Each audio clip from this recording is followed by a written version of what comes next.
We're in lesson number 53, the book of 1 Samuel, chapter 26, verse 21 is where we'll start. David has just pleaded with Saul not to kill him with his 3,000 men. If the Lord had arranged this, let the Lord kill him. Let the Lord kill him. And that caused Saul, in the kindness of David, to say to Saul, your men have not protected you. Look, here's your spear, here's your jug of wine. It caused Saul, it brought attention to Saul's conscience. Verse 21 says this, Then Saul said, I have sinned.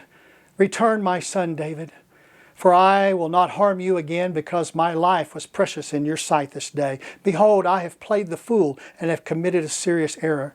And David replied, Behold the spear of the king. Now let one of your young men come over and take it.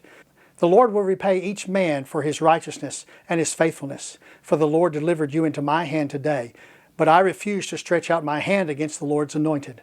Now behold, as your life was highly valued in my sight this day, so may my life be highly valued in the sight of the Lord. And may he deliver me from all distress. Then Saul said to David, Blessed are you, my son David. You will both accomplish much and surely prevail. So David went his way, and Saul returned to his place. Saul repented. Saul was given his sword back, and most likely his bottle of water too. For David would not have wanted to keep anything that belonged to the Lord's anointed. And Saul went home, and David went back to the camp. It is at this point of the story where I am taken to grief in my heart, because I know of a pastor, an anointed pastor, who began a church and led it to be one of the greatest congregations as part of the Lord's bride over more than 5 decades. And when some of the men who were under him on his staff decided that it was time for him to leave the church as its head minister, they planned a long and calculated mutiny. The pastor was tricked to participate in meetings that were meant to provide a way for the church to seek a new pastor if he ever retired or if he died in office. And near the end of this 2-year charade, the staff was finally made aware, all the staff I should say, was finally made aware of the work that the committee had done, and they were told that once the plan was finalized, which it was, this finalized plan would simply go into a drawer for when the time was needed, when the pastor retired or if he happened to die. The pastor participated all the months, 24 months, thinking this is what was going to happen. It was going to go into a drawer. But with evil men, the reason is never the reason. The lie was that the plan would be put in the drawer. That's the lie. That was never to be the case.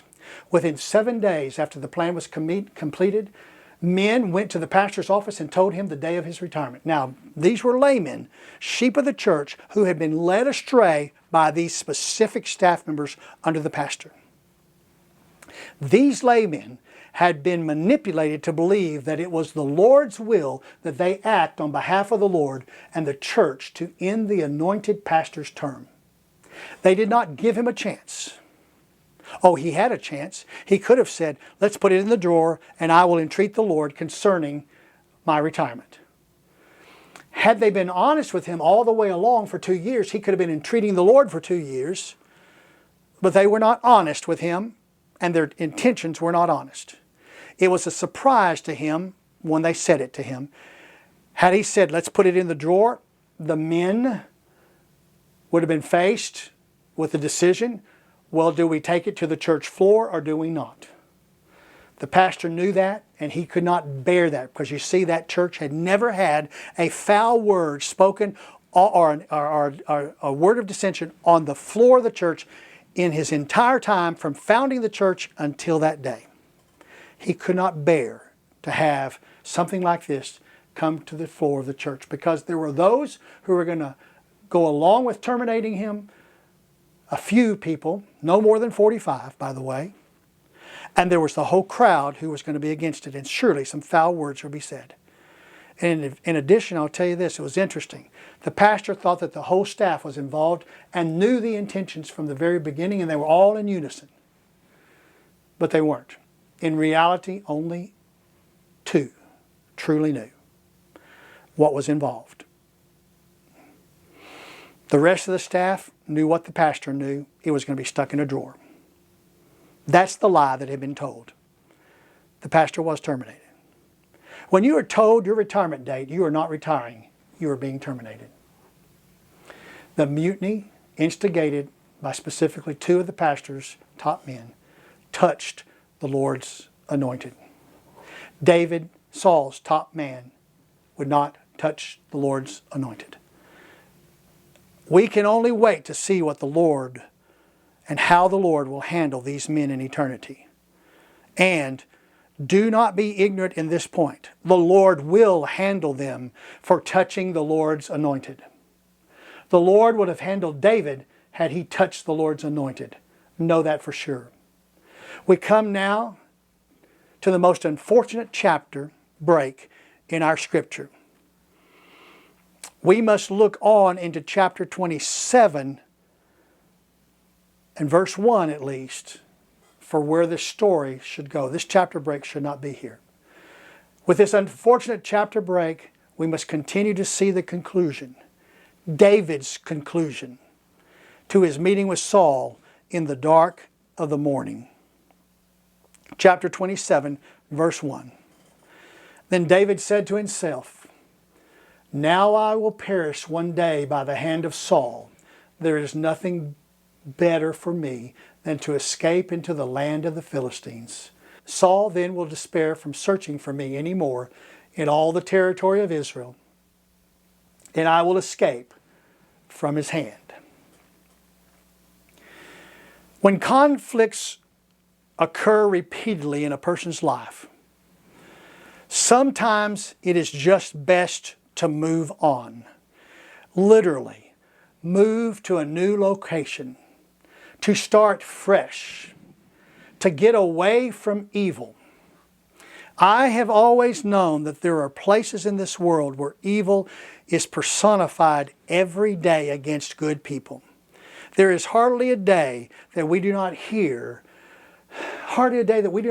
of on our national news programs of some evil tyrant persecuting his own people, striking fear in them for them to obey his every command.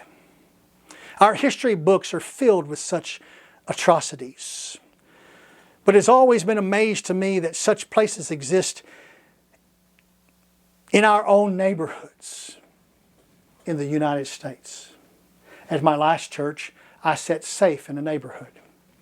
Even the homeless folks who lived under the bridge were kind and fit right into the neighborhood surroundings. We fed them when they ran out of money, out of their monthly allotment that they got on their government little card every month when it's been spent, and mostly of it was always spent on wine and strong drink. And in gratitude, they would come help support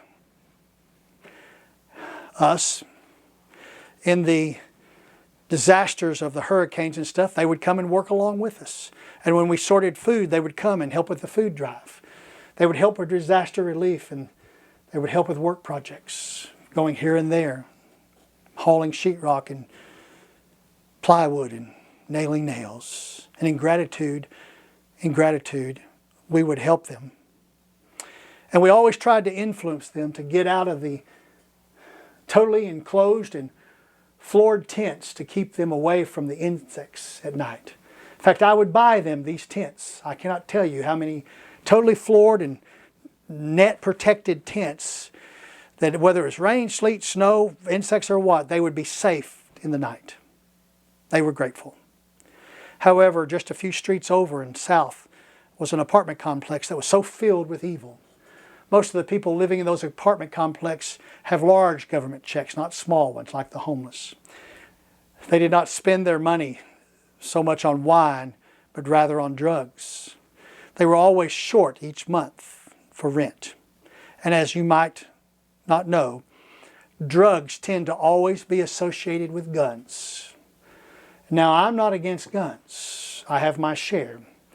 But I am horrified by what evil people on drugs and alcohol do with guns. Daily, anger fits flared in that complex and guns were fired. Daily reports came of robberies and beatings among the peoples in that complex. One day my wife called me and told me that she had gotten lost in the area behind the Dairy Queen. And I asked her to tell me the cross street that she was at, and I quickly told her how to turn around and get out of there. I asked her to tell me that, and she could tell that fear was in my voice. And once she was out and safe, she asked me, "Why were you so fearful?" And I told her that people in that area were weakly hit by stray bullets. It was, and is still, not a safe place for anyone, in my opinion. It is filled with every vice known to man, prostitution, drug running, you name it. In Clear Lake, where I live, in the Houston area, the same became true. For 30 years, no crime, no evil. But in the last decade, pockets of evil have developed. People who lived there for 50 years did what David is about to do in our story. They found it best to just move, and they did. In my 48 years of ministry, many times I've ministered to people in evil situations. One that became a glory to God in the highest moment was when a person who had fallen in with some worthless fellows, godless in every way, dragged the person under threat to another state. We could do nothing to stop it because that person was over 18 years of age. All we could do was pray. Regularly, reports came from the ungodly life that was going on in the house. Finally, the person was convicted, got in a car, and drove back to Texas. The person testified that health was declining with diseases and medical help was needed. The only way to continue living was to get away from the evil and get help. He made the right choice. We speak about the importance of families often, and they are important, but in some cases, families are toxic. Some families have generations of toxic behaviors. Crime families are called crime families because if you're in the family, your business is going to be the business of crime. Drug families are the same. Drunk families are the same. When you are around it, it is normal life to you. In such cases, sometimes a person who wants out of the evil must make the hard decision to abandon the family and take the chance on a new life away from the expected and taught life in that biological family. I have had the opportunity to help a few in this case, but not many. Those who I have tried to help have had the privilege and been privileged to help. They have flourished, by the way. However, from time to time, because of their good choices and their new property, family members have arrived on their doorsteps expecting help. Help to continue in their own ways, their own evil ways.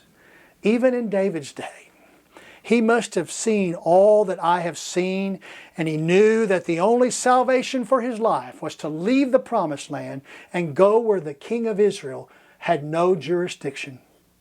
Where would he go? It is interesting that he chose the Philistines, the constant enemy of Israel, the constant thorn in the side of Israel. Saul would probably think that David was hiding himself and his men somewhere in the promised land, but David would be among his enemies. However, after searching the land in vain, Saul would give up, David suspects. It was David's plan. David moved on to the land of the Philistines, but David's plan did not lay out as planned. Someone knew where David went and told Saul. And so we come to the story of the movement of David and David's time with the Philistines. It is interesting because David lived with the king of Gath, the very king who he had previously acted like a madman in order to escape his grips. Chapter 27, verse number 2. So David arose and crossed over, he and the 600 men who were with him, to Achish the son of Maoch, king of Gath. And David lived with Achish at Gath, he and his men, each with his household, even David with his 2 wives, Ahinoam the Jezreelite, and Abigail the Carmelitess, Nabal's widow. Now it was told Saul that David had fled to Gath, so he no longer searched for him. The first time David stood before Achish, he was alone. This time, when David stood before Achish, quite a mass of humanity stood with him. Almost every time in the past passages, I have mentioned that the men of David were not alone. They had not abandoned their families. Their families were with them with David. David's daily requirement to feed this many folks under his care who were looking to him, believing in him, was massive. And, as the writer tells us, David has his family with him also, his 2 wives. We should not forget that Abigail had her 5 maids with her also. This move from the Rock of the Wild Goats was quite an endeavor. For whatever reason, Achish allowed David and the crowd with him to remain in Gath. And after a while, and it was not long, David proved himself fortified by no doubt of any kind of action of his men and their families. David proved that he would be faithful to Achish. And that the writer tells as of David being given the Philistine town of Ziklag. After a while, and it was not long, David proved himself. Fortified no doubt by his kind actions of his men and their families, that the writer tells us of David being given the Philistine town of Ziklag. Verse number 5. Then David said to Achish, "If now I have found favor in your sight, let them give me a place in one of the cities in the country, that I may live there. For why should your servants live in the royal city with you?" So Achish gave him Ziklag that day. Therefore Ziklag has belonged to the kings of Judah to this day. The number of days that David lived in the country of the Philistines was 1 year and 4 months. So our writer has summarized how long David is going to be there with the king of Gath. And now he's going to turn around and tell us what happened during that time of 1 year and 4 months. We are thankful to this writer because he's given us this time marker. However, we must be mindful that this writer who contributed to this book, Samuel, Gad, and Nathan, they always gave a summary in the time markers before they actually told us what happened. What do I mean?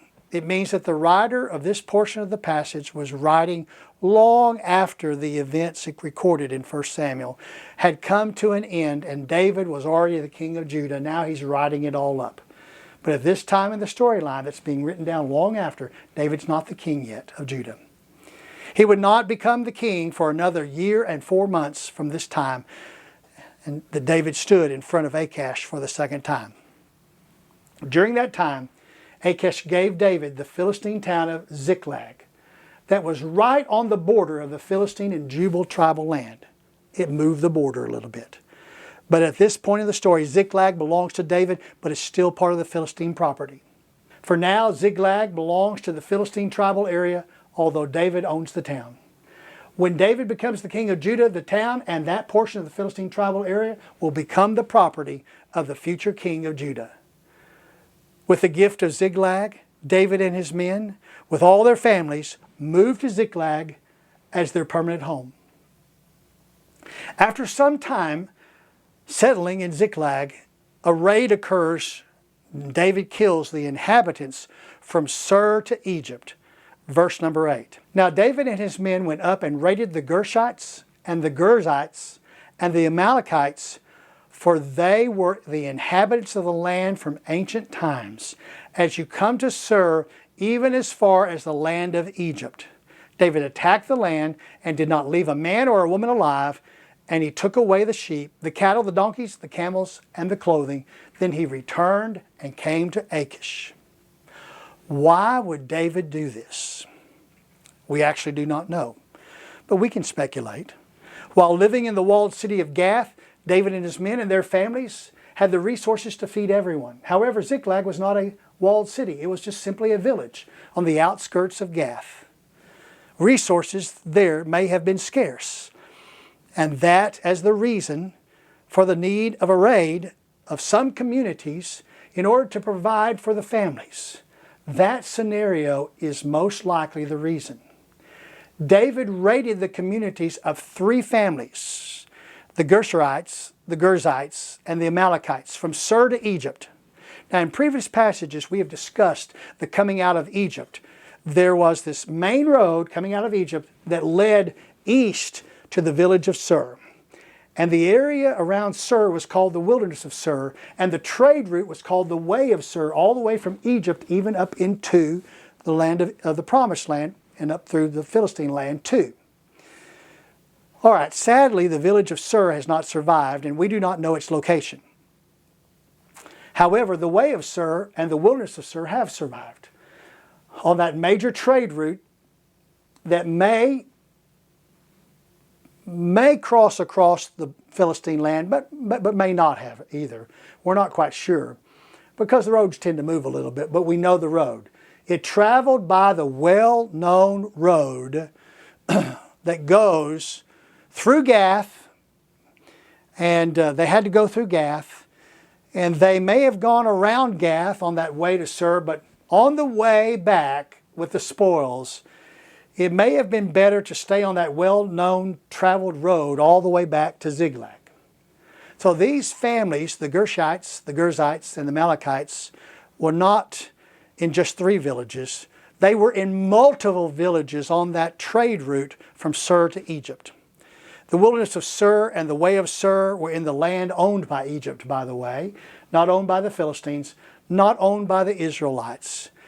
But in that case, we might well assume that the writer is telling us that David raided these families wherever they lived in the wilderness of Sur, on that way of Sur, west to the land of Goshen, and near the capital, which was near the capital of Egypt at the time, a place called Tanis. David surely did not go into the capital, but kept his distance. He did not go into Egypt, he kept his distance. Yet he killed these three family groups in these villages as they lived there from Sur to Egypt. The writer tells us about these three families that were inhabitants of the land from ancient times. And all this means to us that these families had lived in this part of the Egyptian wilderness on the way of Sur for hundreds and hundreds of years. And you might notice that only one family was called the Amalekites. Yes, this is the tribe of which Saul was supposed to have destroyed every Amalekite wherever they lived. But Saul had failed to kill every Amalekite, and it was his undoing as king more than 35 years before this time in the passage. It was when the Lord pronounced that Saul's lineage would not hold the throne in the future, and David would later be anointed to be the next king. And at this point in the story, David is 28 years old. Within 2 years, he's going to be king. Well, back in Gath, with all the spoils of the raid, we hear David is questioned by the king of Gath. Verse number 10. Now Achish said, "Where have you made a raid today?" And David said, "Against the Negev of Judah, and against the Negev of the Jerahmeelites, and against the Negev of the Kenites." David did not leave a man or a woman alive to bring to Gath, saying, "Otherwise they will tell about us, saying, 'So David has done, and so has been his practice all the time he has lived in the country of the Philistines.' So Achish believed David, saying, 'He has surely made himself odious among his people, Israel. Therefore he will become my servant forever.'" David was nowhere near the Negev.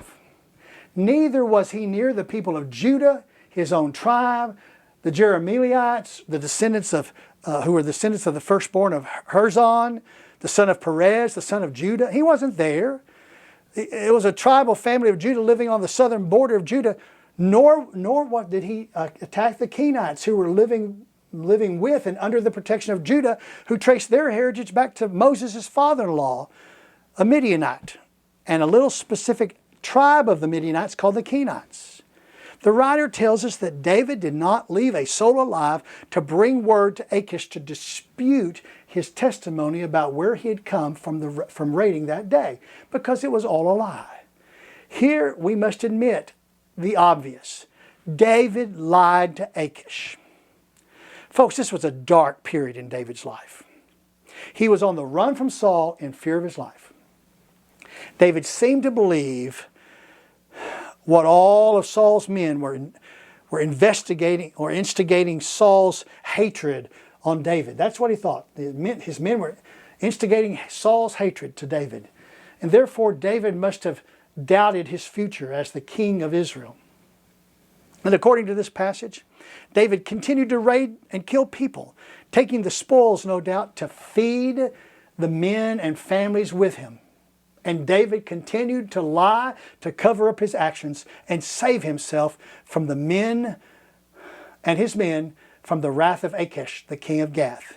Finally, the writer reports that Achish believed that David's murderous raids had cast a disparaging opinion on David among all the Israelites. And as such, David could not go back to Israel. And therefore Achish saw the opportunity to harness David, his ability, and his men to help him as servants of the Philistines for as long as David lived. A most unfortunate chapter break occurs at this point. The thought of Achish is not complete without the first verse of the next chapter, chapter 28.